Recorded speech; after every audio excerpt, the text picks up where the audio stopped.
Very nice introduction of today's session. It might be a little bit chaotic because we have people here, very great audience here in Vietnam in the residence of the embassy, but also via Zoom in the Netherlands. So yeah, it's very complicated because I look at the faces there, but have to look in the camera and then also at you. So, but we will manage together, I think. Welcome today.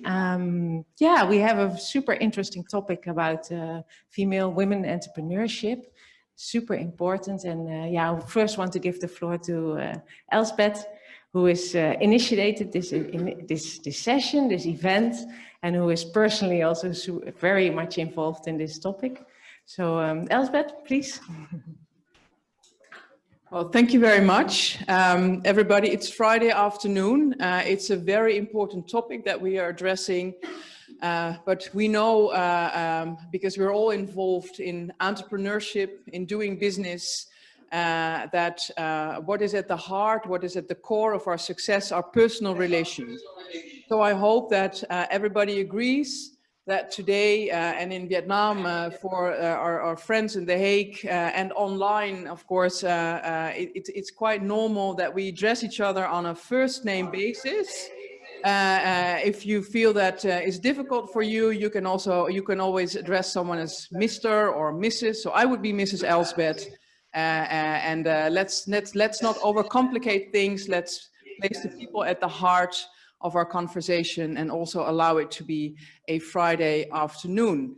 Thank you very much for joining us here today, either in person or on screen. It's really good to have you here. This event is taking place in the context of a digital trade mission from the Netherlands to 5 countries in the ASEAN region, amongst which Vietnam, and I can assure you that Vietnam is attracting a lot of interest from companies in the Netherlands in the topics that we are covering in this trade mission, being water, agriculture, smart technologies, and healthcare. Today, we are talking off topic. So we're not addressing one of the specific sectors in which we are doing business.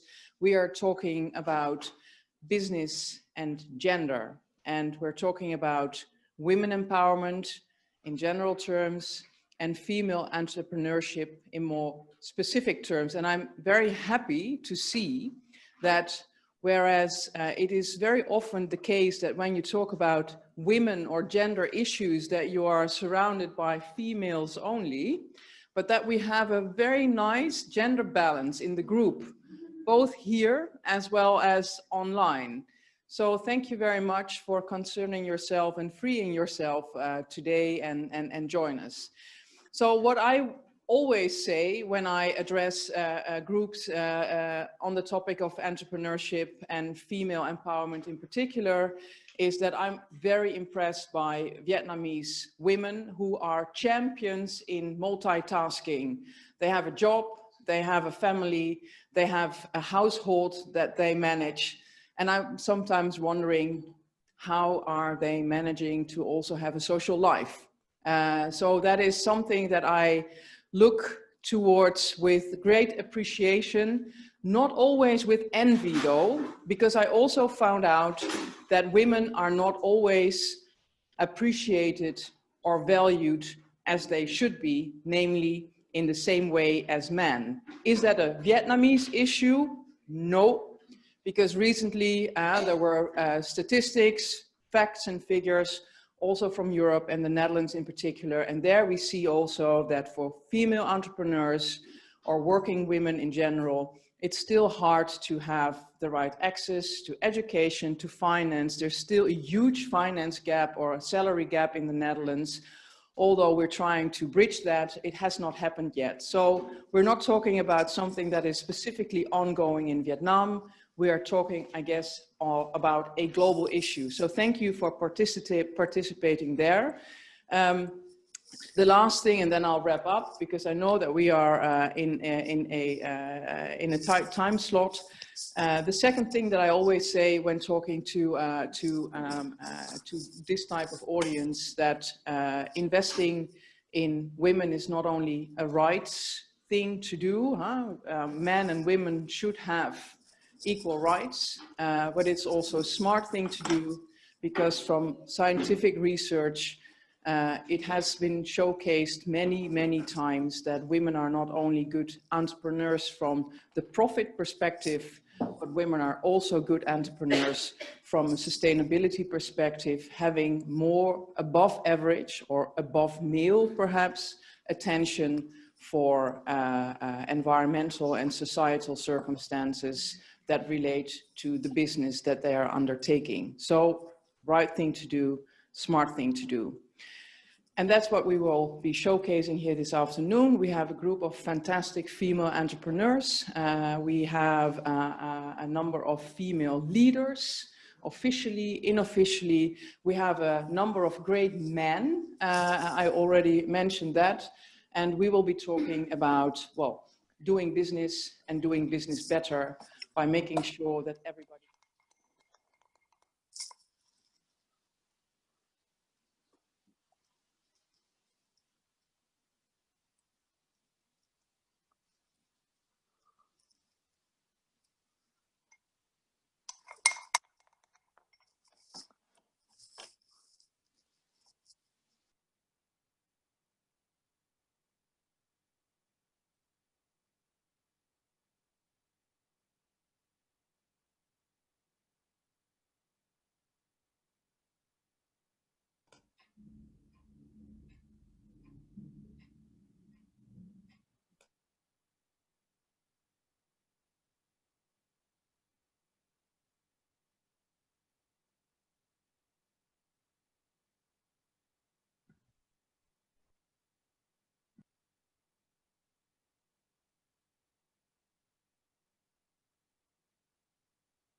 Encouraging and inspiring words, Elsbeth.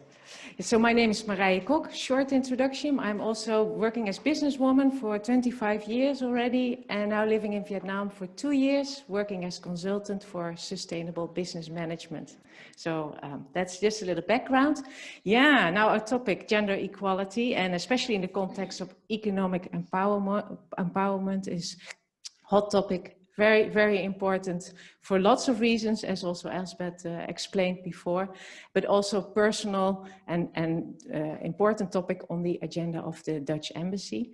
So the Netherlands Embassy has started a project last year already, and it's called Supporting Women Entrepreneurs in Vietnam. And it ended this year in February, and it was a very special project, so we want to share some of it with you. Why is it special? There were a lot of activities. For example, there has been 8 sessions, training sessions and networking sessions all over the country in Vietnam. And each of these sessions, there were participants in the range of 50 to 150 women entrepreneurs. So you can say that's very successful. There were 17 one-on-one sessions with women entrepreneurs to help them build a strategy and also expansion plans. And there were also a lot of, there was a one-week study tour also to the Netherlands with 12 participants. And of course, the embassy did not do that by themselves. They had a very happy and pleasurable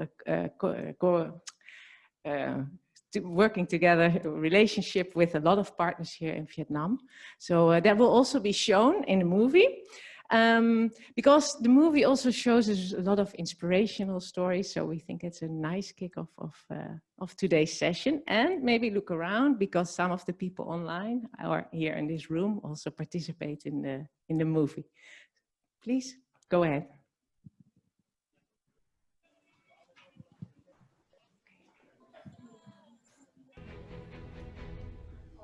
Yes.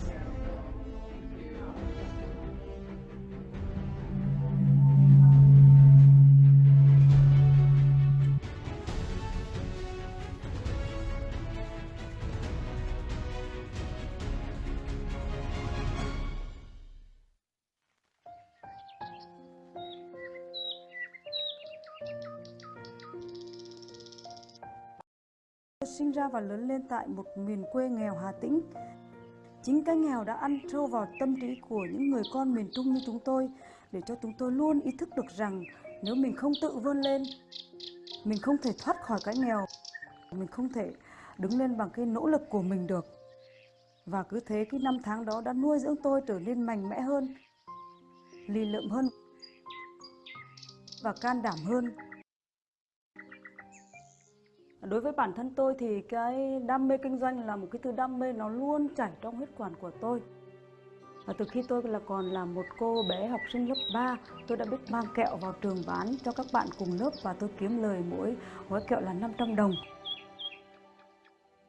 Chính những cái đam mê đấy đã thôi thúc cho tôi để tôi có cái sự mạo muội và liều lĩnh là thi vào cái trường đại học ngoại thương.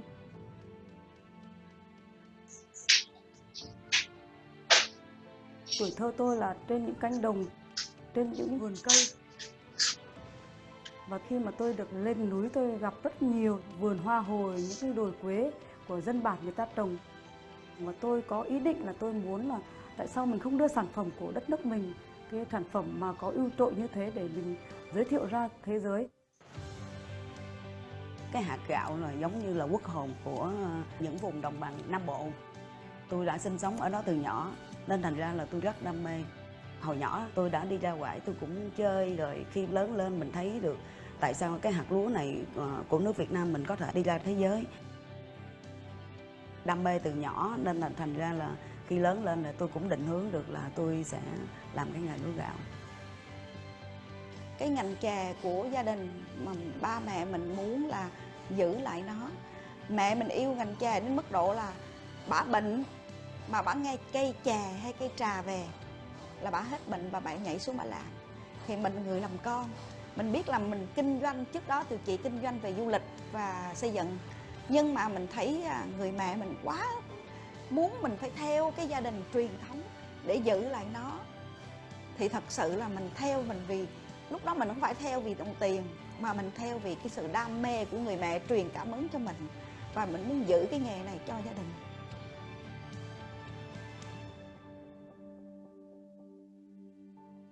Một doanh nghiệp kinh doanh tự thân như tôi, khó khăn lớn nhất đấy chính là việc huy động vốn. Sau nhiều ngày suy nghĩ và quyết định, tôi đã rời thành phố khăn gói về quê nhờ sự giúp đỡ của bố mẹ.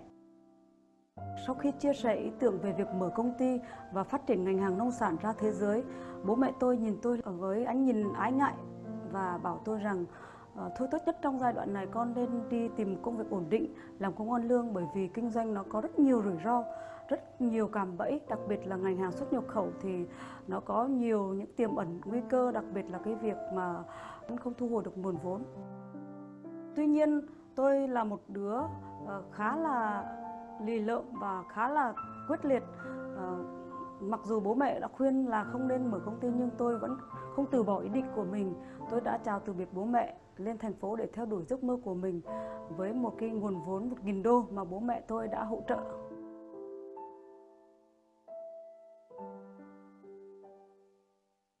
Mặc dù là cũng trải qua rất là thăng trầm, cũng là rất là thất bại cũng có, nên là nhưng mà từ cái thất bại đó mà mình cố gắng quyết tâm vượt qua thì theo tôi nghĩ là sẽ được. Có những lúc mình nản, mình không muốn làm nữa thì mình muốn bỏ đi, bán hết, dẹp không làm nữa. Nhưng mà mẹ mình thì cứ nói thôi con ráng đi, ngành chè nó sẽ hoạt động theo hình sin. Tôi không bao giờ chịu bỏ cuộc, bởi vì tôi nghĩ rằng nếu mà mình đứng xuống thì ai sẽ giúp mình đứng lên được. Cho nên là tôi đã quyết định là việc nào chúng tôi cũng sẽ có cách tháo gỡ, chỉ có điều là cái bản lĩnh của mình cần được tôi luyện, mình cần được là phải có cái sự điềm tĩnh trước mọi cái biến cố. Việc kinh doanh danh ngoài xã hội cũng giống đàn ông làm được thì mấy tôi cũng làm được.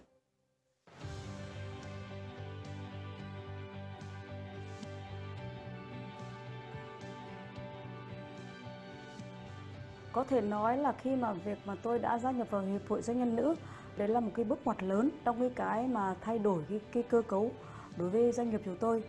Trước khi mà tôi tham gia thì tôi điều hành doanh nghiệp một cách tự phát và tôi ôm rất nhiều việc. Nhưng mà khi mà tôi vào doanh nghiệp được hướng dẫn của các cố vấn, các chuyên gia thì tôi đã làm việc một cách bài bản hơn và tôi đã xây dựng được các quy trình làm việc cho cả văn phòng và cho cả nhà máy. Giống như là được giới thiệu những khách hàng, khi mà mình đạt được một cái gọi là cái chuẩn để cho mình xuất hàng thì chị sẽ kết nối lại cách giới thiệu khách hàng và mình sẽ gặp được khách hàng. Hanoi, thành phố Hồ Chí Minh là một trong những tổ chức mà chị thấy là nỗ lực giúp đỡ cho anh chị em cùng phát triển. Những chị nào khó khăn họ đều thấu hiểu và họ cùng tìm cách giúp mình để tháo gỡ mình đi lên. Chúng tôi đã có 18 năm hoạt động, là cái tổ chức đầu tiên đại diện cho doanh nhân nữ ở Việt Nam cấp quốc gia, và các hoạt động của hội đồng doanh nhân nữ thì rất là đa dạng, từ các cái hoạt động vận động chính sách, khuyến nghị chính sách để tạo môi trường kinh doanh thuận lợi cho doanh nghiệp do nữ làm chủ ở Việt Nam, rồi đến các cái hoạt động nâng cao năng lực cho doanh nghiệp doanh nhân nữ. HNew luôn mong muốn trở thành cái ngôi nhà chung để các chị em có thể tham gia và nhận được nhiều cái giá trị thiết thực nhất thông qua các cái hoạt động mà hiệp hội tổ chức trong suốt thời gian qua. Tại Hanoi thì 1/3 là doanh nhân trẻ. Bắt đầu từ năm nay thì Hanoi ra một chương trình mentoring, tức là mỗi một bạn doanh nhân trẻ bước vào thì cũng sẽ được chọn một người để mà kèm trong vòng 6 tháng.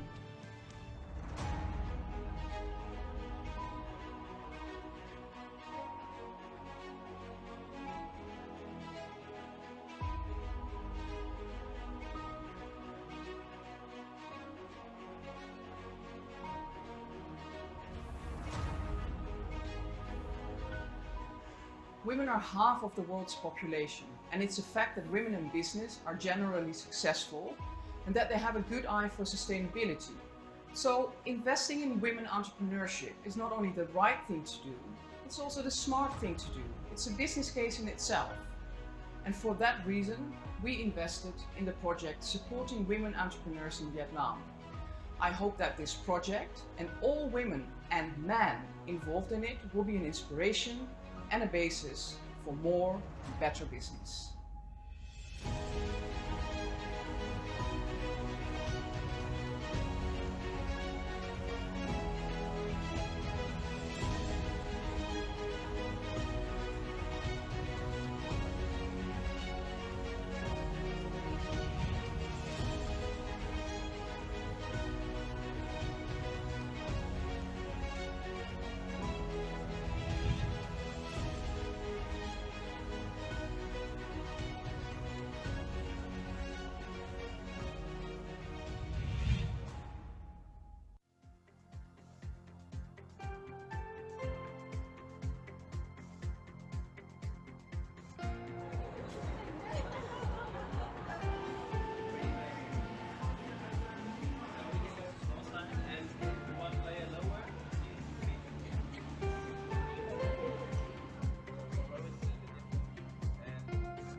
Cái cách vận hành, quản lý về mà hàng hóa và cái cách quản lý về nhân sự của người ta rất là tuyệt vời. Nhiều cái học hỏi từ họ về kỷ luật làm việc, về những cái tổ chức của họ rất là chu đáo, cho mình cái kiến thức toàn diện về những người phụ nữ thế giới, giúp đỡ họ như thế nào.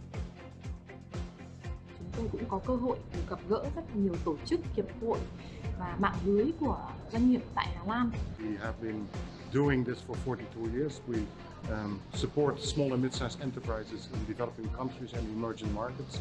And I think some of the companies will apply for our services to upgrade their quality or to improve their value chain.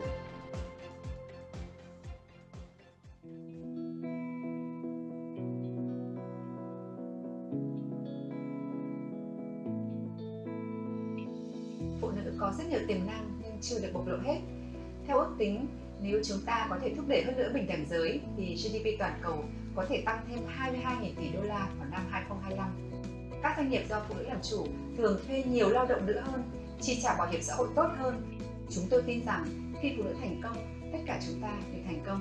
Tôi học được rằng nếu muốn thành công thì bạn phải nỗ lực hết sức mình. Chị không chỉ giúp đỡ tôi rất nhiều trong công việc mà chị còn truyền cho tôi nghị lực, nhiệt huyết để tôi có thể tiếp tục ước mơ của mình.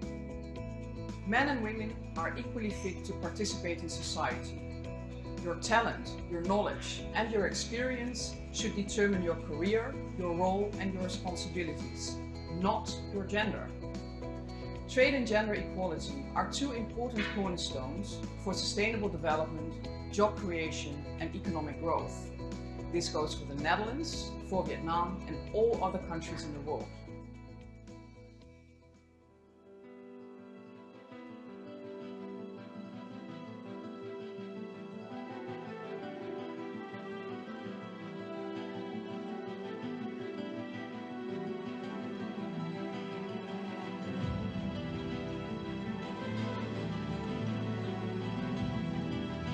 Thông điệp mà tôi muốn gửi tới các bạn nữ doanh nhân trẻ trong thời đại mới đó là các bạn hãy cứ hết mình, hãy cứ đam mê thì các bạn sẽ gặt hái những thành công nhất định trong con đường đi riêng của mình.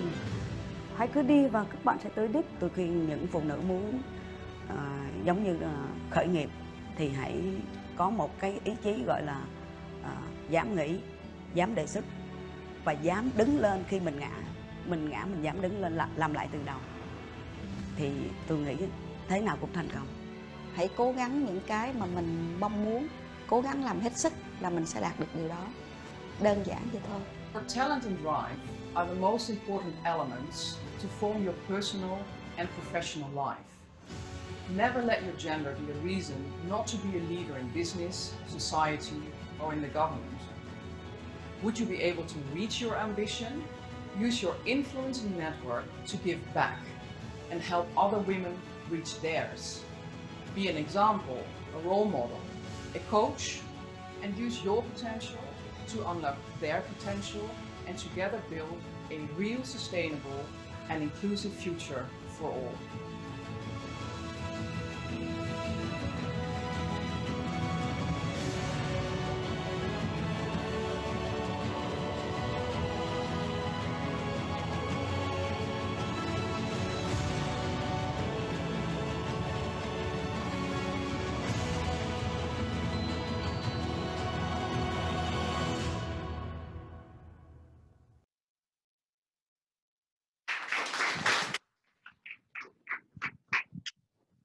Wow.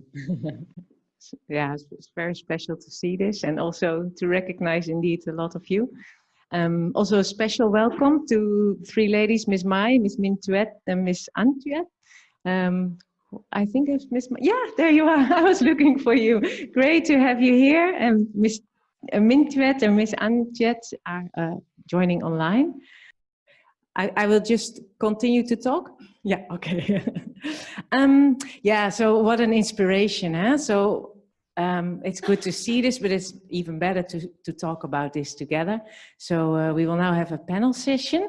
But before we go into the panel session, we have a very quick poll, only one question, so can be easy. For those who are joining online, you get a poll right now. You can click more answers, you don't have to choose.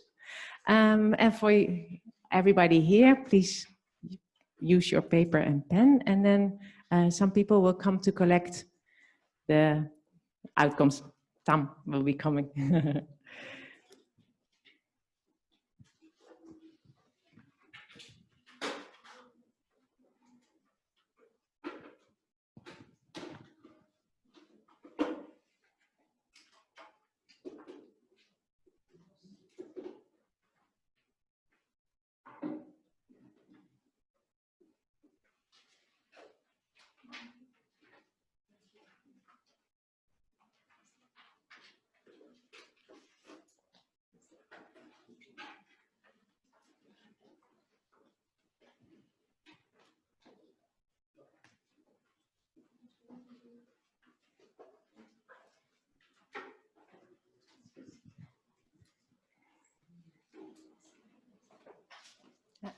Tam?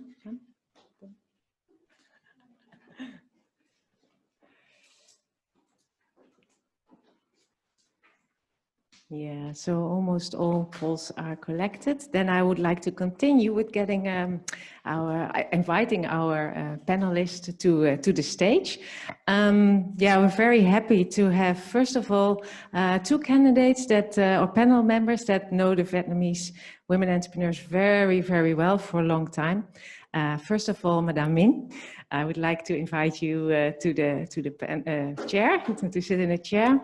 Madame Min is chairwoman of the Vietnam Women Entrepreneurs Council, already for 37 years active in women empowerment and gender equality. She has contributed to 8 books and 18 publications, and is a speaker in so many occasions, international and national, and an inspiration for a lot of women. So we're very happy to have you here. Thank you. Next, I would like to invite Ms. Nok from, there you are, sorry, from Carniva. She's CEO and founder of Carniva, a very famous and well-known brand in Vietnam, fashion brand and manufacturer. Yeah, but today you're here on a little different role. So as a chairwoman of the Hanoi Association for Women Entrepreneurs. So also working for a long time and knowing a lot of, well, knowing a lot about the women entrepreneurs and the challenges and opportunities. So thank you for being here. Then we have in the Netherlands also a participant, Maaike Groot. And Maaike is Manager Public Affairs of East West Seeds. This is a multinational family business, and they are Dutch from origin, but also since 1997 in Vietnam. And they are producing and breeding and distributing and selling seeds, vegetable seeds to farmers in Vietnam. And they have now a company of 120 people and selling to hundreds of farmers in Vietnam. So also a success story, and happy, I see you now, Maaike. Happy to have you here. I hope communication works well, but we have some people in the back that hopefully take care of that. And then I have 2 other members here in the panel that also are very experienced in supporting women entrepreneurs in Vietnam. They both work for organizations that organize a lot of activities and programs. First of all, I would like to invite Ms. Yen from WISE, the Women's Initiative for Startups and Entrepreneurships. WISE is a network organization for high-profile business, high-profile startup ecosystem builders to support women's startups. And a lot of the activities that you do are in capacity building and education of women entrepreneurs. And next, I would like to invite Mr. Donald Lambert from he's Principal Private Sector Development Specialist at ADB, the Asian Development Bank. And the Asian Development Bank has a lot of activities, or its partnership with Vietnam is based on promoting job creation and competitiveness, but also increasing inclusiveness, sustainability, and climate resilience. And they have also multiple programs that we probably hear a lot about later, yeah, to support women entrepreneurs in Vietnam. So I wonder, yes. I wonder if we already have something of the poll coming out. No, not yet. Okay. Then we would just start, and maybe I need to sit down with my first question so I can keep an eye on when the poll's coming in. Madame Min, my first question is for you. We know that in Vietnam, 24% of the women own a business, which sounds like a very reasonable number, but if you look at the workforce of women, that's about 45%. So actually we can conclude we're not yet there. And we also know there are a lot of gender issues to make it very difficult for women to start a business. So my question to you is, what are the main gender-related obstacles for women to start a business in Vietnam? Cảm ơn câu hỏi của bạn.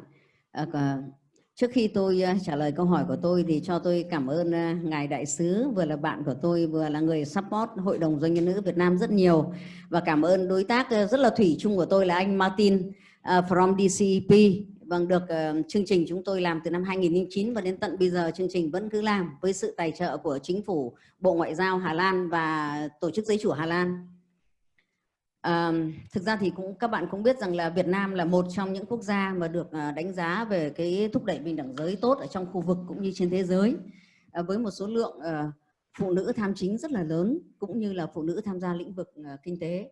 Hiện nay thì 24%, Tuy nhiên thì cái lực lượng mà phụ nữ mà làm CEO ấy, thì chỉ có 22,4% thôi, thì lại đứng sau một số nước khác trong châu Âu, trong châu Á, ví dụ như Philippines. Thì chúng ta cũng thấy rằng ở đâu là cái rào cản của phụ nữ Việt Nam, thì theo cá nhân tôi trong cả một cái lộ trình dài đồng hành cùng với doanh nhân nữ thì tôi thấy rằng là cái thứ nhất là từ cái sự đánh giá của xã hội cũng như là đồng nghiệp nam hay là người đàn ông trong xã hội với sự thành công của phụ nữ cũng như là năng lực của người phụ nữ. Cái này thì đã được thể hiện ở trong cái tạp chí Quast của quốc tế vào năm 2017. Họ nói rằng là các nhà đầu tư, các đối tác và những người lãnh đạo thì đánh giá rất là thấp cái sự thành công của phụ nữ hơn là một cái người nam giới trong cơ quan cũng như là trong doanh nghiệp. Cái điều thứ hai nữa là sự kỳ vọng quá về người phụ nữ, tức là người phụ nữ phải đảm việc nước lại giỏi việc nhà. Thì tôi nghĩ rằng là chúng ta cũng chỉ có 24 tiếng như đàn ông, thì tôi cho rằng đấy cũng là sự kỳ vọng quá của xã hội, của cộng đồng đối với doanh nhân nữ, đối với người phụ nữ. Và vì thế mà người phụ nữ có những cái khó khăn.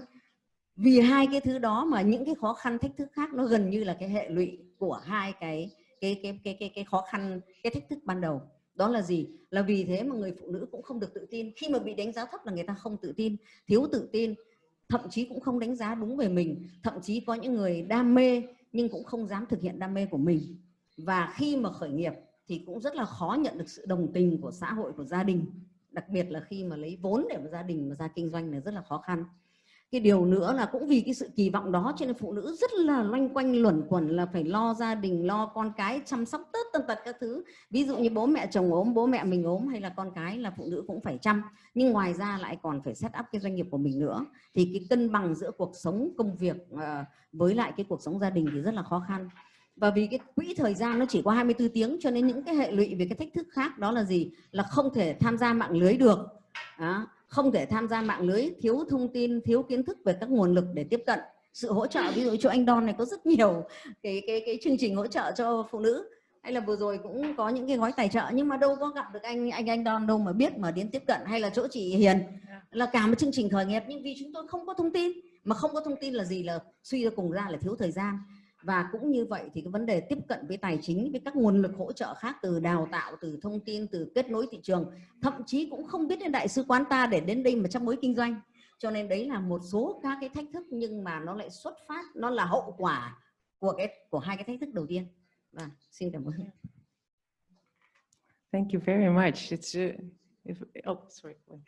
It's really yeah. You tick actually almost all the boxes in the poll, but I think that is the story that we can share.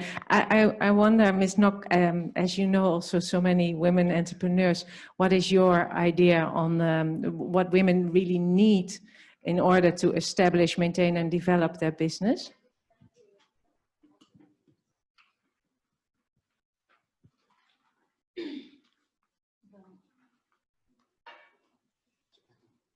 Dạ. Cũng xin được đại diện cho Hội Nữ Doanh nhân Hà Nội có một vài cái chia sẻ. Đầu tiên ấy thì là hội nữ là cái tính giới là rất là rõ rồi ạ. Và trong cái thành viên của Hiệp hội Nữ thì rất là đa dạng về ngành nghề cũng như là quy mô kinh doanh. Tuy nhiên thì chắc chắn nó sẽ có một cái điểm chung như ngay từ ban đầu Ngọc đã nói, đấy chính là yếu tố dựa nữ giới. Và như chị Tuyết Minh cũng nói rằng là cái câu chuyện đặc biệt là nữ ở châu Á và nữ ở Việt Nam thì cái sự Ngọc vẫn đánh giá là cái sự cân bằng giữa công việc gia đình và công việc công ty và xã hội là quan trọng nhất. Và nếu như mà để mà nói về cái khó khăn thì Ngọc nghĩ rằng là hơn ai hết chị em cần phải tách bạch rõ rằng là đấy là sự kỳ vọng của xã hội, nhưng mà đối với chính chúng ta thì chúng ta sẽ cân bằng như thế nào. Và khi chúng ta đã rõ rồi thì chúng ta sẽ tìm hiểu được cái nguồn lực để mà hỗ trợ. Và Ngọc nghĩ rằng là nếu như mà đã là những các cái doanh nghiệp lớn thì vấn đề sẽ là như nhau. Nhưng mà doanh nghiệp nhỏ thì mọi thứ nó lại càng cần phải linh hoạt. Thì Ngọc nghĩ là đối với lại chị em nữ mà làm kinh doanh thì điều quan trọng nhất là phải rất là rõ, là phân biệt được đâu là vai trò ở trong gia đình và đâu là vai trò ở ngoài xã hội. Và kèm theo đó thì Ngọc nghĩ là nếu như mà các doanh nghiệp đã lớn rồi thì tầm nhìn, sứ mệnh và tất cả cái hệ thống quản trị nó đã phải theo standard rồi. Nó sẽ không phân biệt giữa nam làm chủ hay nữ làm chủ. Nhưng nếu như mà với những các cái doanh nghiệp nhỏ thì Ngọc nghĩ là chị em phải rất rõ ràng cho cái việc hình dung rằng là cái tầm nhìn, cái sứ mệnh và cái năng lực của mình có thể làm được đến đâu. Thì từ đó cái việc mà mình xây dựng một cái lộ trình để mà thực hiện cái ước mơ của mình. Bởi vì khi mà chị em đã làm chủ có nghĩa là có một cái ước mơ vượt ra khỏi cái sự hình thành thành công của chính bản thân mình, mà đấy là có một cái sự cống hiến đóng góp vào cho xã hội rồi, thì chị em phải rất rõ là cái ước mơ của mình đến đâu, thì từ đấy mình sẽ xây dựng cái lộ trình, mình tìm kiếm cái nguồn lực cho nó phù hợp. Vâng, một vài chia sẻ của tôi. Thank you very much. I think that is, yeah, we just heard about a lot of challenges, but also where you say we need to be clear. Huh? If we are not clear, then nobody get this same picture that we have, this dream. So that is, I think, also very, very good input for today. I wonder if we already have some input from the poll, so we know what the idea on the challenges is from people here. I don't see Tom yet. Yeah. Do we have some results on the poll already? Something coming up. So let me see. Thank you very much, Tom. The most critical challenges for women when starting a business. So lack of drive. Yeah, I think so. If I look at the Vietnamese women in general, I mean 10%. Huh? So that is not the highest number, but of course it might be hard to sustain your efforts. Difficulty in keeping work-family balance. Yeah, so that's the one. Huh? That's 37%. It's the highest number. That's been at least given by all of us here.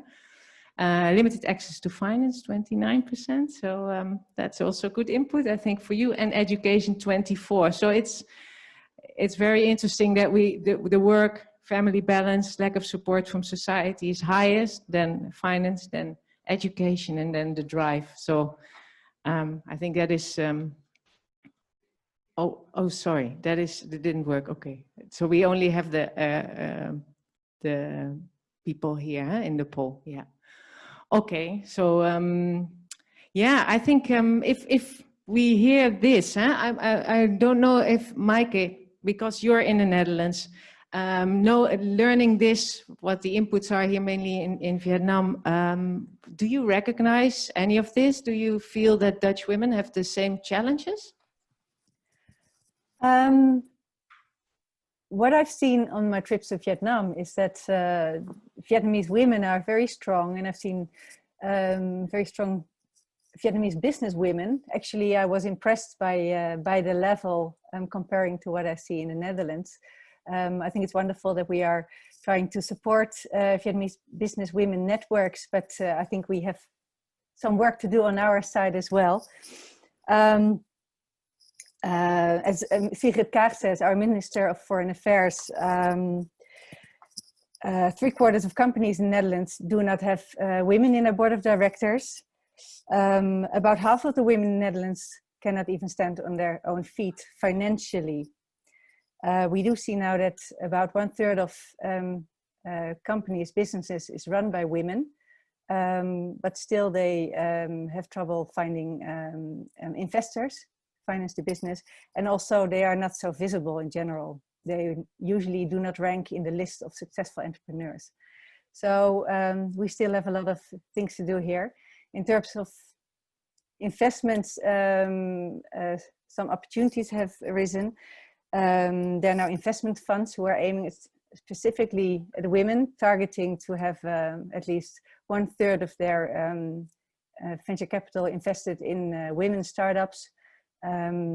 There's also a fund focusing on women entrepreneurs only. So there's some progress, but it would be good to keep looking at each other to mutually inspire. Maaike. Yeah, so that is also interesting. I also read about that. The Netherlands, we are also really, we have a long way to go.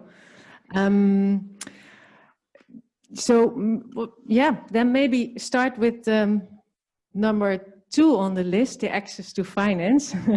Mr. Don, what do you think? Can you explain a little bit about the programs that ADB has in this context?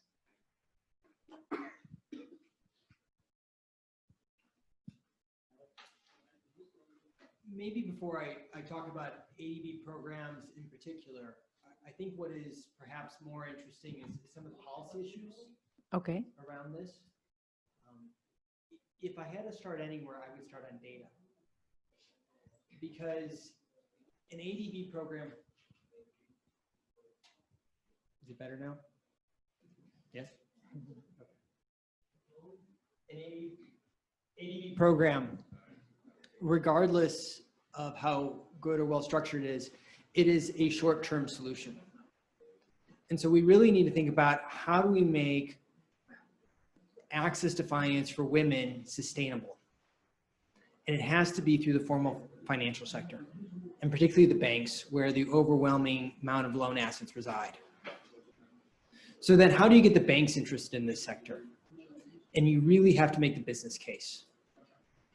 And I think it's safe to say that I could count on a few fingers the number of banks that have management information systems that can accurately desegregate their borrowers by gender and come up with reports that meaningfully say how their performance is vis-a-vis male-owned businesses.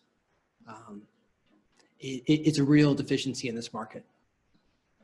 So I think that's number one, because there's been a lot of studies done internationally that show that women entrepreneurs repay loans at an equal or better rate than men, but we can't make that statement here with any confidence in Vietnam because we don't have the data.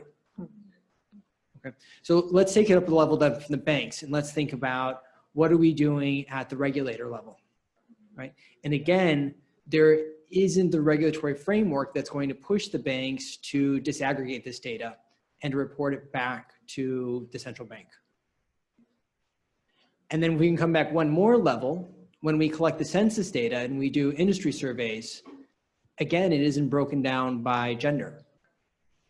And so if you don't have this data framework, it's really difficult to get bankers interested in this segment. And I've had these conversations with bankers. It's not easy here. It's really not. Because you're showing them data that's coming from other markets and saying, we have a hunch it's like this too. But without numbers, it's hard. So if we want to talk about individual ADB programs, then we are looking at these issues at multiple different levels. I'm not going to go through all of them, but maybe I'll touch on a couple that I think are of particular relevance right now. We have seen a decline in lending to SMEs across the country during the first 6 months of the year. It picked up into positive area through 9 months, but it was still at a very, very low rate. It's lower than inflation. So on a real basis, it's negative. And we can, again, presume that given we know there's a financing gap to women, that these women-owned SMEs are having an even harder time getting access to credit right now. Okay.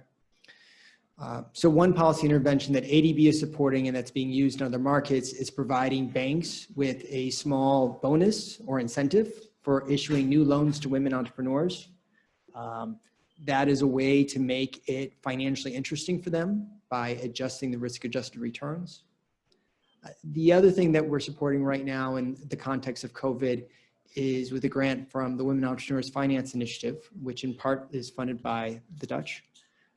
We are providing women entrepreneurs who restructure their loans with participating banks an interest grace period, where we'll cover their interest for a period of up to 6 months, as long as the bank agrees to defer the principal during that same period, so that businesses that are dealing with changing business environment have some breathing room to restructure their businesses.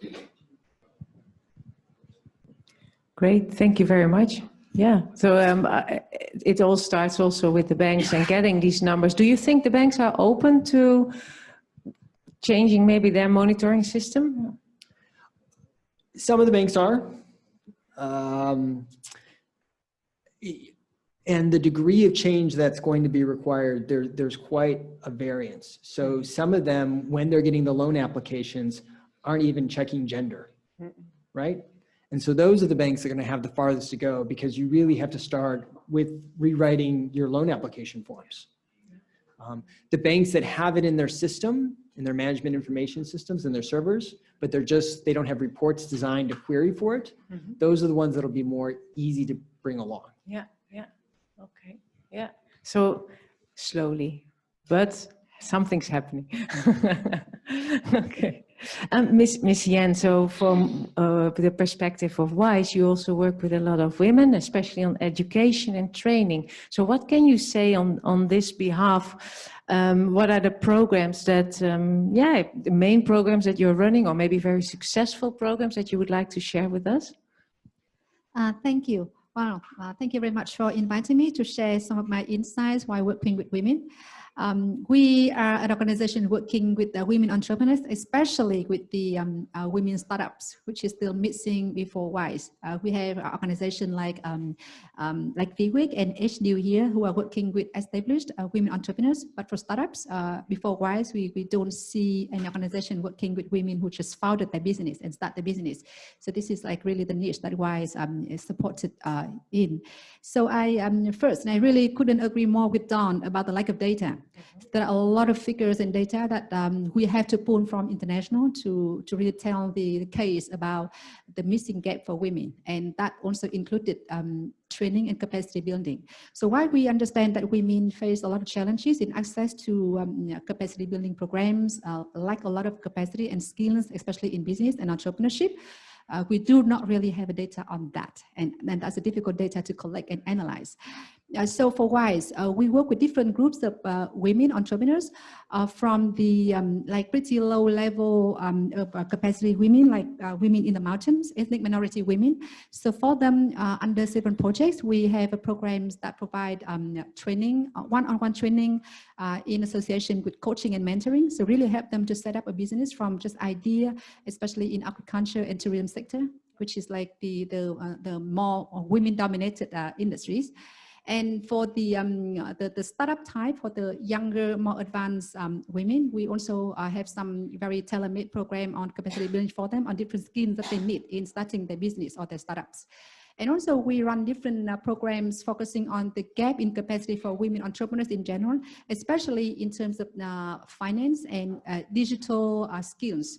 So we've run a lot of trainings helping women to use and utilize social medias and digital tools to do marketing, to help with them promoting their brands, etc. So it's very much depends on the needs of the women that we work with under different programs, that we try to create programs that are very much demand-based and tailor-made to the need of women. So it's like different programs for different groups of women. Well, I can really imagine and I find it really inspiring that you really address this very broad group, from women in rural areas to maybe educated women who have really different needs and also struggles. So yeah, thank you for sharing. Thank you very much. We also got some remarks from the poll, some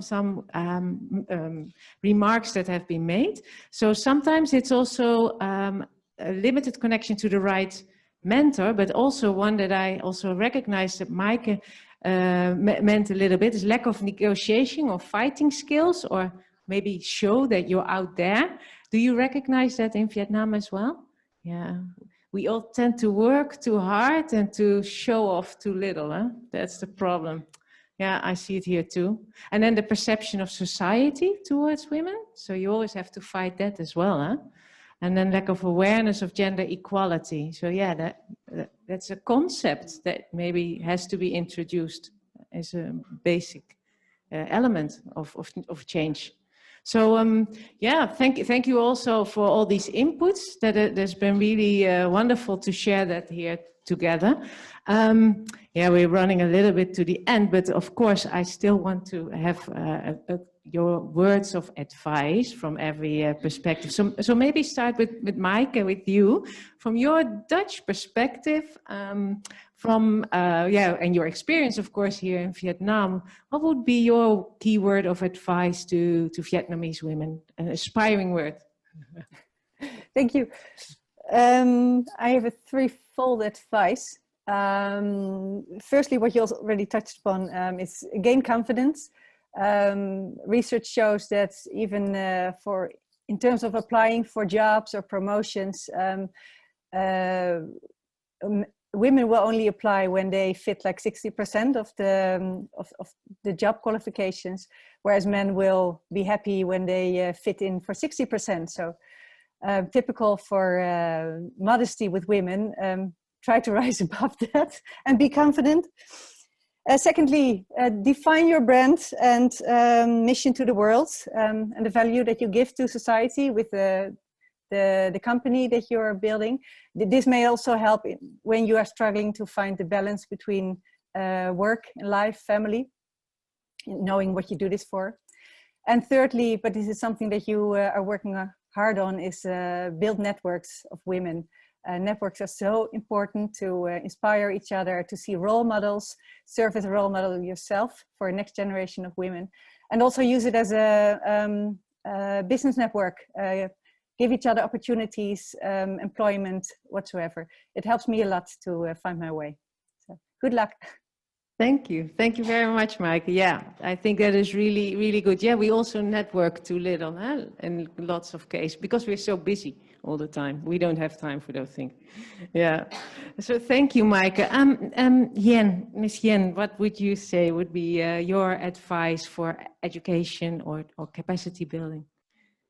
In the poll, there are questions. Number 4 is about capacity building, trainings, education resources out there. So my advice actually for women is that there are resources and opportunities out there, especially now. More and more programs on capacity building and training are available for women. But exactly like Madam Ming said in the beginning, women still are uninformed about this. So my advice is really, either joining a network, joining an association like VWeek, HNew, WISE, or others, so that you will be better informed about the opportunities out there. So be proactive in getting outreach and getting to be informed about opportunities, and don't let the, as the ambassador mentioned in the movie, don't let the gender be a barrier to you. Just really be proactive in seeking opportunities and overcome the challenges and grasp the opportunity. Yeah, great. So we have networking and information. Go out there to find your information, your resources to take the next steps. Yeah, Mr. Don, what can you add to that? Get in front of the banker. I'm sorry? Get in front of the banker. Get in front of the banker. And what I mean by that is there's a lot of training capacity building that goes on out there.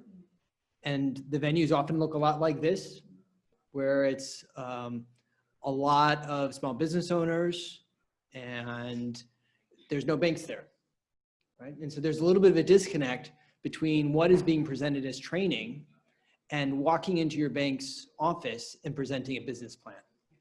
And so I think when we think about how we design training, particularly around access to finance, and the answer is a little bit different from micro versus small, but I think if we're talking about small size entrepreneurs who are trying to access their first bank loan, it's really important that there's a practical element in it where they are taking their business concept and putting it down into a format that a banker will look at and say, yeah, I can make a loan on this. So I think that's a really critical element. Yeah. And so that should also be part of the training, that they're helped. So what do the bankers look at? Huh? So how can you confidently step into that room? We did a program in Sri Lanka a few years ago where the consultants got paid who did the training based on the number of women who, when they presented their final product to a banker, the banker said, yeah, this is something we would look at. So I think that's really, it helps to align the incentives between the person doing the training and the actual outcome of the training. Yeah, it's a little different language maybe to learn, the banker's language, than just building a business. Yeah, different perspective, but thank you for elaborating on that. Yeah. So Ms. Nok, what would be your key message? And what you advise the women entrepreneurs?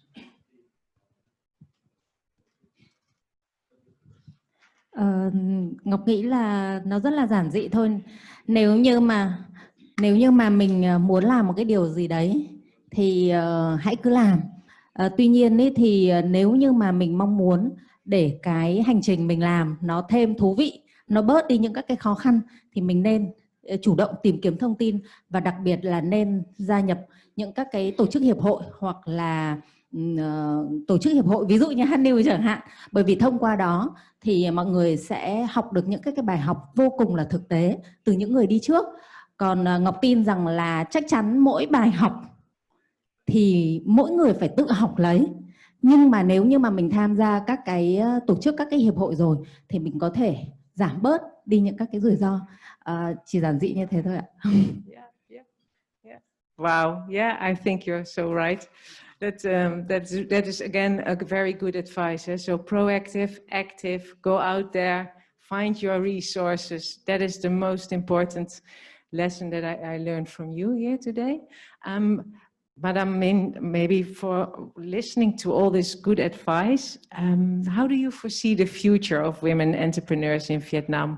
How about the 24%? In maybe 10 years from now, what will it look like?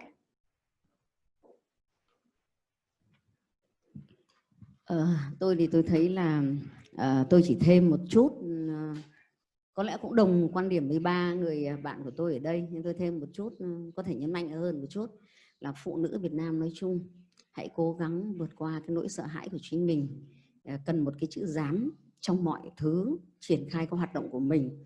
Nếu như có một cái cơ hội mà một cái buổi khác để nói lên cái vượt qua cái nỗi sợ hãi của chính mình thì tôi sẵn sàng trở thành một người chia sẻ kinh nghiệm.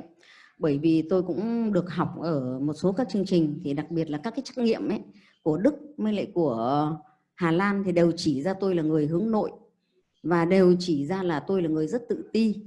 Thế nhưng bây giờ thì ai cũng bảo là chị tự tin thế, nhưng quả thực không phải. Bởi vì tôi đã đọc vào một bài báo thì người ta nói rằng là 90% cái sự tự tin nó làm cho con người ta thành công đến 90%, và tôi tự phải rèn luyện. Bởi vì đó là một cái. Cái thứ hai nữa là tôi cũng lại đọc ở đâu đó có một cái báo cáo nghiên cứu là tất cả chúng ta ngồi đây mới chỉ khai thác được 10% trí tuệ của mình. Nếu như chúng ta mà không tự nỗ lực ấy, tôi thì có lẽ may mắn, hay là có thể gọi là may mắn, cũng có thể gọi là rủi ro, nhưng tôi luôn luôn bị những người lãnh đạo của mình là vứt tôi xuống biển và tôi buộc phải bơi, và không ai chịu chết, không ai chết cả. Bởi vì trước khi chết thì mình phải cố cứu lên mình đã, mình phải bơi để kiểu gì cũng có một cái phao, hoặc là mình phải bám vào đâu đó để mình sống, vì cái khả năng sinh tồn của con người là vô cùng. Và từ đấy mà tôi vượt lên. Thì tôi nghĩ rằng đây là một cái mà tôi muốn nhắn nhủ với tất cả người phụ nữ, là hãy cố gắng vượt qua cái nỗi sợ hãi của chính mình để thực hiện cái niềm đam mê mà mình muốn. Và đối với cá nhân tôi, với là Chủ tịch Hội đồng Doanh nhân nữ Việt Nam, mà Hội đồng Doanh nhân nữ Việt Nam là tổ chức đầu tiên hình thành tại Việt Nam đại diện cho doanh nhân nữ 20 năm rồi. Tức là chúng tôi tháng 3 năm tới sẽ kỷ niệm 20 năm thành lập. Thì chúng tôi thấy rằng là phụ nữ Việt Nam thực sự là rất giỏi, rất giỏi. Và phụ nữ Việt Nam thực sự là rất gọi là cần cù, chịu khó và dám, tức là rất muốn để được thể hiện mình. Nhưng những cái rào cản mà chúng ta nói ở phần trên, đó là một. Cái thứ hai nữa là gì? Chúng tôi kỳ vọng rằng là với những cái chính sách quyết liệt của chính phủ, với tinh thần khởi nghiệp, quốc gia khởi nghiệp mà chính phủ đã phát động, và hơn nữa là với cái kỷ nguyên số này thì chúng tôi Facebook đã phối hợp với đối tác để đưa ra một cái khảo sát tại Việt Nam, là cứ hỏi 5 người phụ nữ là 4 người muốn khởi nghiệp. Mà họ ước tính rằng nếu chỉ tạo cơ hội cho 50% những người có ước muốn khởi nghiệp đó thành công, thì con số 1,1 triệu doanh nghiệp sẽ được thành lập mới cho đến năm 2025. Kinh khủng như vậy. Vâng, nhưng tôi thì không tự tin lạc quan quá như vậy. Tôi nghĩ rằng là cái sự phán đoán của tôi với cái sự quyết liệt vào cuộc của chính phủ, với tất cả các rào cản đang được tháo gỡ bởi nhà nước Việt Nam, bởi lẽ là chúng tôi đang sửa đổi rất là nhiều luật, đặc biệt là cái luật hỗ trợ doanh nghiệp nhỏ và vừa là một cái nỗ lực rất lớn, trong đó có đóng góp của ADB, của dự án Mekong mà chị Hiền và tôi là Chủ tịch Hội đồng Doanh nhân nữ Việt Nam với Hiệp hội Doanh nghiệp nhỏ Việt Nam, với sự ủng hộ của tất cả các đại biểu Quốc hội, đã đưa được lần đầu tiên được 2 điều vào một luật kinh tế, tức là lồng ghép giới đầu tiên tại Việt Nam trong một luật kinh tế. Mà khi tôi làm chủ tịch của mạng nữ doanh nhân ASEAN thì các nước ASEAN chưa bao giờ lồng ghép được bình đẳng giới vào một luật kinh tế nào. Cho nên đây là một cái chúng ta có lẽ phải một tràng pháo tay tự thưởng cho Việt Nam. Thế thì tôi nghĩ rằng hiện nay vừa rồi chúng tôi cũng đang đi đóng góp ý kiến để xây dựng văn kiện đại hội đảng. Thì cái mục tiêu phát triển 5 năm tiếp theo sẽ là khoảng 1 triệu, đang dự thảo thôi, tất nhiên là có thể là còn thay đổi, nhưng là đang dự thảo là ước đến năm 2030 là khoảng 1,5 triệu doanh nghiệp. Thì tôi nghĩ là con số 500.000 doanh nghiệp đối với phụ nữ Việt Nam trong lúc cái sự thúc đẩy chuyển đổi số, kinh doanh số ra đời, rồi là với những cái sự hỗ trợ của chính phủ và những cái sự tháo gỡ về mặt chính sách, hơn nữa là với những sự vào cuộc của các đại sứ quán, trong đó có Hà Lan là một trong những đại sứ quán mà thúc đẩy bình đẳng giới rất là mạnh mẽ tại Việt Nam, Úc, Mỹ, Canada và đại sứ quán Hà Lan của chúng ta. Thì tôi nghĩ rằng là với cái sự vào cuộc của Phòng Thương mại Công nghiệp Việt Nam, với tất cả cái hệ thống hiệp hội ở trung ương và địa phương, thì tôi nghĩ rằng con số đấy thì là con số chúng ta có lẽ cũng nên tin tưởng. Đấy. Thế và một cái câu trước khi tôi kết thúc thì tôi cũng chỉ muốn nói rằng năm nay cái dư âm, mặc dù là ASEAN hết rồi, kết thúc rồi, đã chuyển sang Brunei rồi, nhưng mà cái dư âm của một cái khả năng thích ứng thì tôi vẫn muốn là mượn lời của Tổng thư ký Liên Hiệp Quốc rằng là chúng ta hãy ngừng. Ông ấy kêu gọi tất cả người dân ấy, với cái bài phát biểu của ngài đại sứ là hiện nay là phụ nữ đang chiếm hơn 50% dân số toàn thế giới, phụ nữ đang ảnh hưởng đến 20% quên 80% tiêu dùng của toàn cầu, và phụ nữ thì chiếm giữ 20.000 tỷ đô la. Vậy thì vai trò của phụ nữ rất là lớn, cho nên là muốn cho phụ nữ được phát triển hoặc là khởi nghiệp thì hoặc là làm doanh nghiệp, tức là tham gia vào lĩnh vực kinh tế, thì hãy ngừng ngay việc cố gắng để thay đổi phụ nữ, mà hãy bắt đầu bằng việc thay đổi toàn bộ cái hệ thống đang là rào cản để cho phụ nữ phát huy được hết cái khả năng của mình. Và với cái thông điệp như vậy tôi xin phép được kết thúc. Xin cảm ơn. Wow, beautiful, thank you. Yeah, I find this really inspiring. Wow.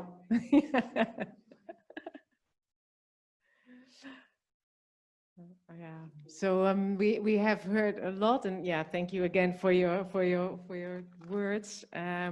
Maybe there are some questions from the audience. So now we have some time to, ask any of these wonderful people here whatever you would like to know.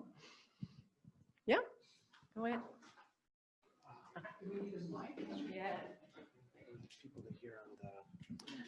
Just a quick question.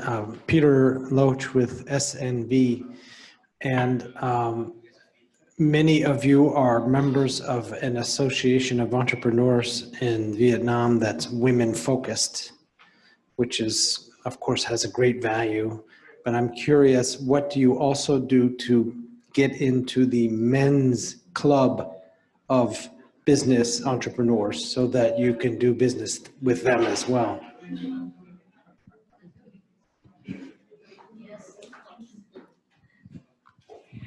Is there a specific person who you would like to answer the question? Okay. Yeah. Oh, yeah. Okay. Yeah, you want to. Okay. Thực ra thì ở một số nước tôi cũng là đối tác của OIT của Mỹ, thì họ đã thành lập khoảng hơn 60 chapter tại các nước, mà rất là vui là member của họ là doanh nhân nam, thế mới kỳ. Và họ nói rằng nếu tôi thành lập ở Việt Nam một cái chapter như vậy, họ sẵn sàng trở thành member và fund tiền cho cái hoạt động của nữ, bởi vì họ nói rằng đấy là một biện pháp thúc đẩy bình đẳng giới. Tức là khi mà chúng tôi hỗ trợ cùng với phối hợp với doanh nhân nam và cái hiệp hội doanh nhân nam, thì chúng tôi sẽ tham gia vào chuỗi cung ứng của họ. Thì hiện nay chúng tôi cũng đang làm việc đấy ở Việt Nam. Ví dụ như là chúng tôi cũng có những cái thỏa thuận hợp tác với các cái doanh nghiệp nam trong lĩnh vực dệt may, giày da, dịch vụ, du lịch. Đặc biệt là ngay cả anh Đoan ạ, đúng không ạ? Anh Đoan cũng ký thỏa thuận hợp tác. Tức là trong lúc mà chúng ta bị giãn cách xã hội thì ADB đã đề nghị Hội đồng Doanh nhân nữ Việt Nam là làm một cái khảo sát về ảnh hưởng Covid, mà cũng chia sẻ thật với tất cả các vị là không có một đồng ngân sách nào. Tôi đi kêu gọi tất cả các đối tác đều họ nói là chúng em không có dòng ngân sách này, nhưng mà Hội đồng Doanh nhân nữ chúng tôi nói rằng chúng ta tự lực làm, tức là free of charge. Sau đó thì cũng cùng hỗ trợ cho anh Don một chút để có thể chuyển đổi được cái dự án, và chính nó đã thành một dự án là khác, nhưng mà chuyển đổi mục đích thành hỗ trợ tài chính cho các doanh nghiệp bị Covid. Và anh Don cũng rất là phải nói là cũng là một người rất là thủy chung, và từ đấy giờ đi thì anh Don luôn luôn là đồng hành với Hội đồng Doanh nhân nữ Việt Nam. Thì đấy là một cái, anh Don là một trong những điển hình hợp tác giữa nữ và nam. Cái thứ hai là chúng tôi vừa mới ký một cái thỏa thuận hợp tác với lại Standard Chartered Bank, và với một quy mô là 25 triệu đô la Mỹ dành cho tất cả hội viên của chúng tôi với gói hỗ trợ tài chính với lãi suất thấp tương đương với lãi suất của chính phủ trong năm nay, trong năm 2020.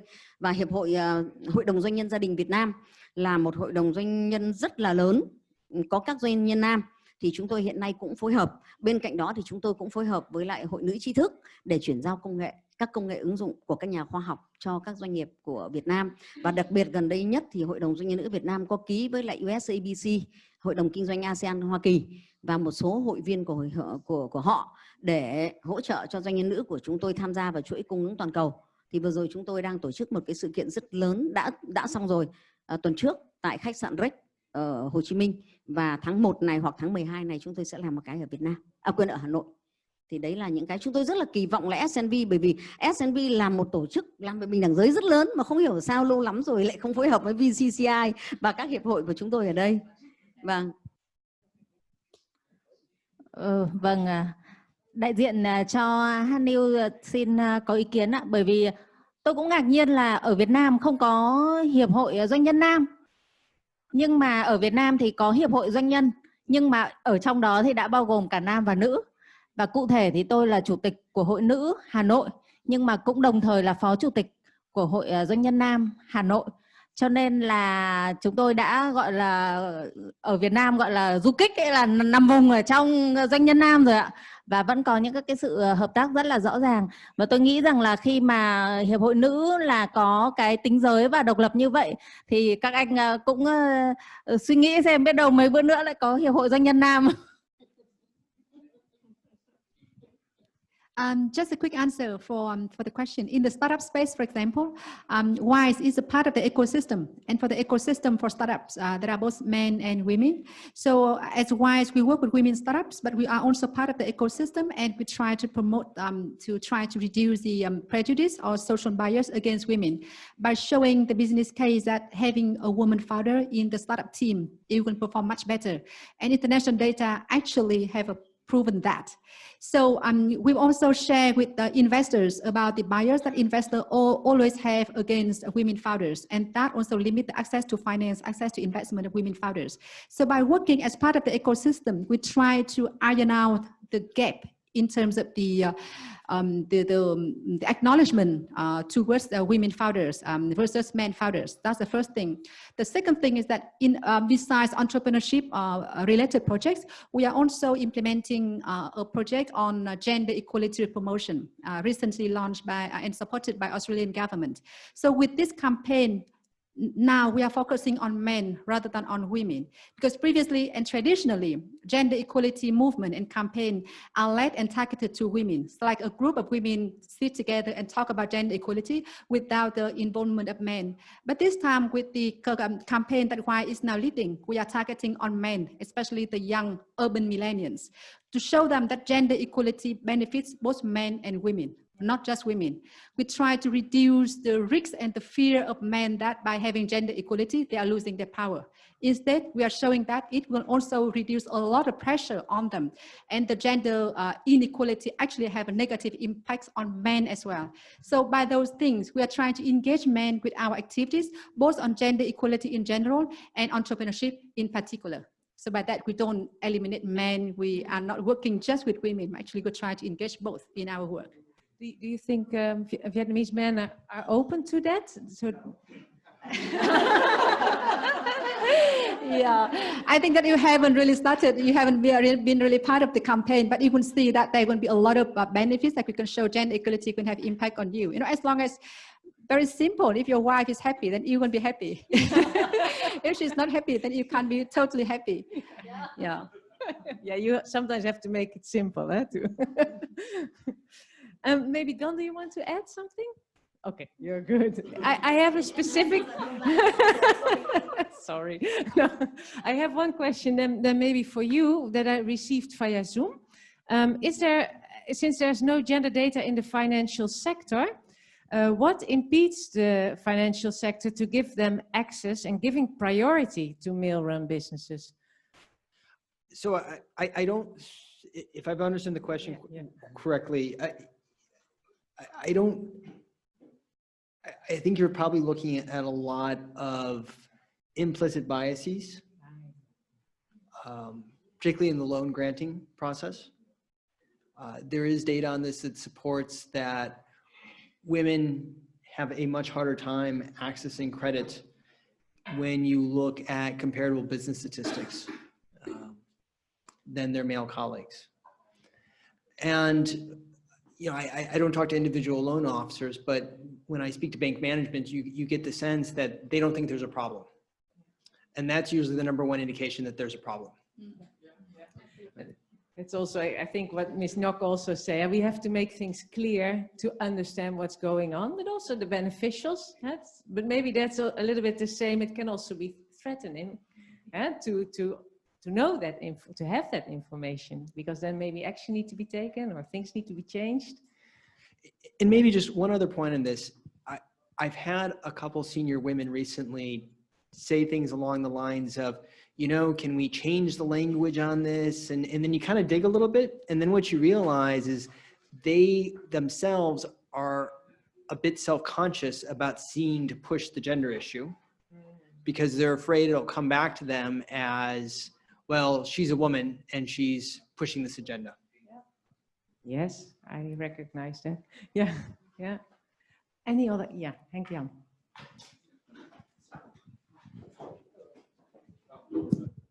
Okay, thank you. Last week there was an article of the United Nations and there was a production of the BBC about this one. And they did a study on the last 6 months during the crisis, the COVID crisis. And apparently the article was saying that women are more sensitive for business risks like COVID-19. And actually that a lot of women will throw back a lot of years moving to the household, lost jobs, and are even more difficult to return to jobs than compared with men. And I was wondering, okay, it's also maybe linked to the access of financing because banks are looking to the risks and the sensitivities. But I'm also wondering, how is this perceived here in Vietnam that certain types of business risks are more sensitive for women entrepreneurs? Who has insight?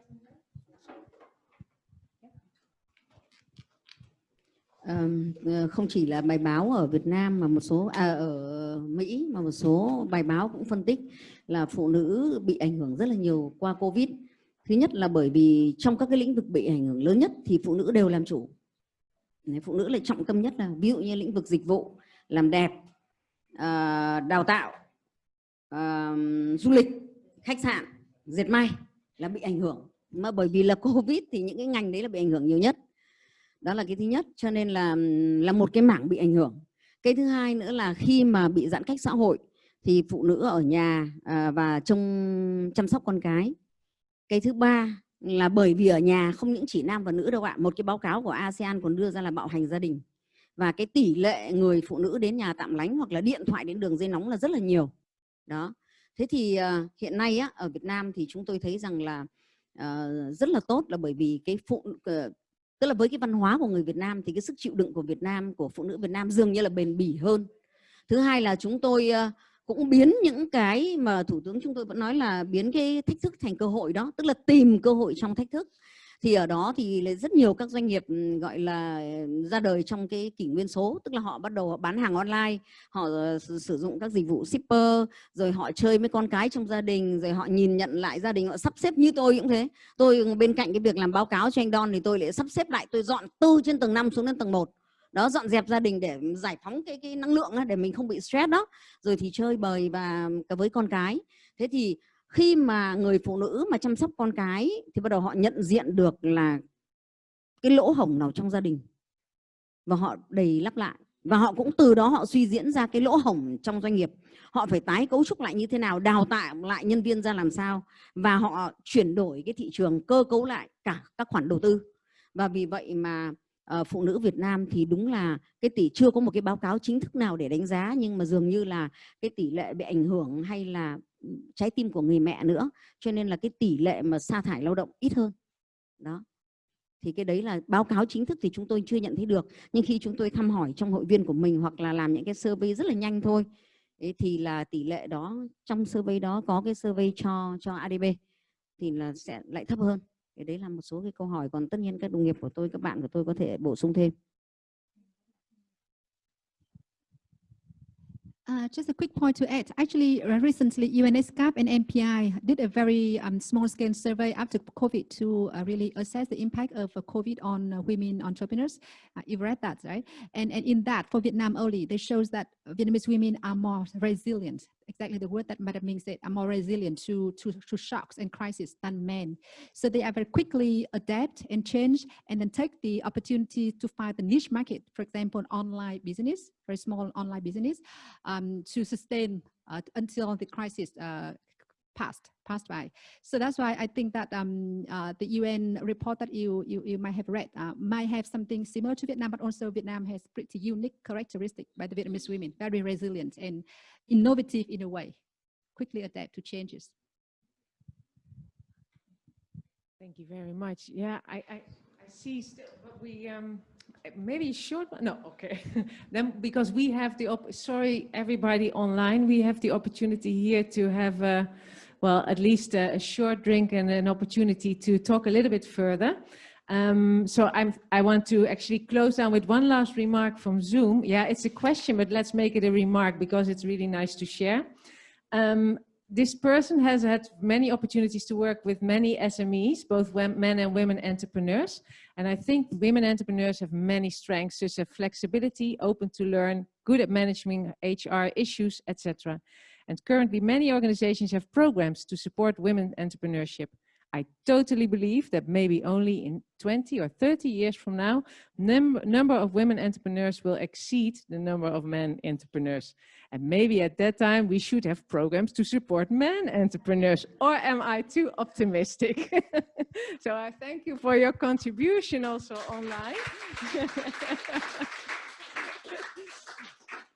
Thank you for your contribution so much.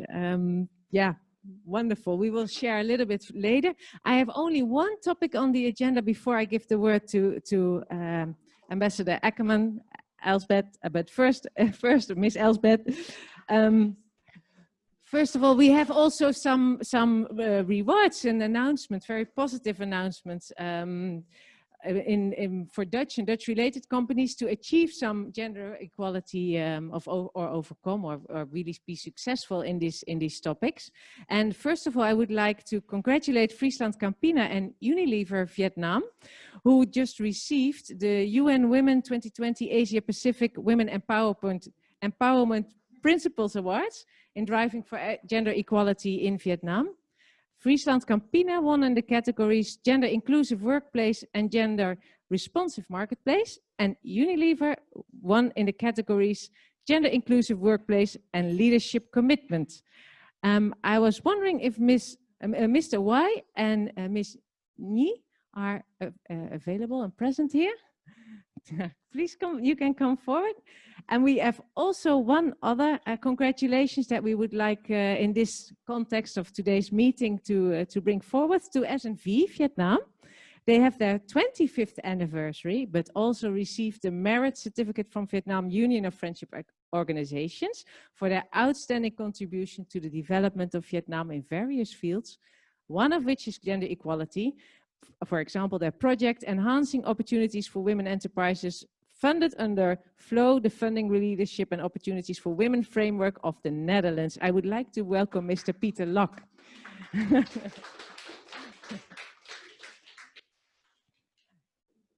Elspeth, may I ask you to see where our little present? Okay, we have multiple doors here. Coming? Yes, it's here. So let me start in the middle. Well, on behalf, I would say on behalf of the entire audience, because it's well deserved. but also on behalf of all the colleagues of the embassy, we are proud that Unilever, as we remember since very recently a Dutch-British joint venture, we are proud that you have, the women empowerment principles of the United Nations Global Compact are of course very important, and we know that at least 4 or 5 big multinational Dutch companies adhere to them.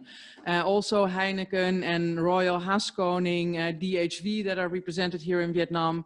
But it's not always the case that these special companies then also stand out in a way that they receive a prize. So this is well deserved. Flowers from a female entrepreneur, by the way. Delivers, you can order online, and it's always good quality. This is yours. Thank you very much. The same goes for you. Congratulations for this great achievement. And then last but not least, these are for you, SNV, also a Dutch base, but in the meantime, an international organization. And yeah, you celebrated a special birthday. And well, it's a great way for you, I guess, to start your career here in Vietnam, seeing how much appreciation you get from people in Vietnam and the rest of the world, and especially also by the women that have gained a lot, I guess, from all the activities of SNV in the past decades here in Vietnam. So also thank you to you. So.